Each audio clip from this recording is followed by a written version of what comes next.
Musulman da ke faɗin duniya sun tabbatar da faruwar wata mai tsarki na Ramadan a ranar Litinin. A lokacin Ramadan, wanda ya kasance wata na 9 a cikin kalandar Musulunci, al'ummar Musulmai na ƙaurace ma duk wani ciye-ciye da shan ruwa da kuma busa hayaƙi tun daga fitowar alfijir zuwa faɗuwar rana. Manufar azumin ana yin shi ne domin ƙara samun kusanci ga Ubangiji mai rahama da kuma sanin jure wahala ta yau da kullum ga waɗanda ba su da hali suke fuskanta. Ga Musulmai, Ramadan shine watan da aka saukar da ayoyin farko na Alƙur'ani mai girma, kuma aka saukar ma Annabi Muhammad littafi mai tsarki sama da shekara 1400 da suka wuce. Azumin yana ɗaya daga cikin rukunan Musulunci guda 5. A wani ci gaban kuma, ƙasar Qatar ta ce za ta tura ma 'yan Falastin dala miliyan 480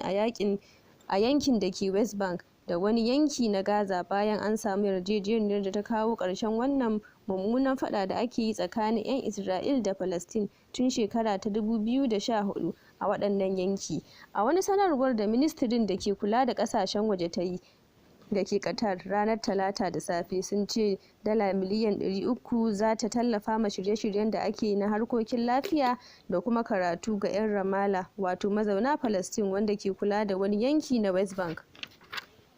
A wani labarin kuma, hukumar da ke kula da tsaro da ke Sri Lanka ba su kashe ba kuma ba su kama waɗanda suke da hannu a kashe-kashen da aka yi na Easter ba, inda aka kashe mutane 257, cewar shugaban 'yan sanda.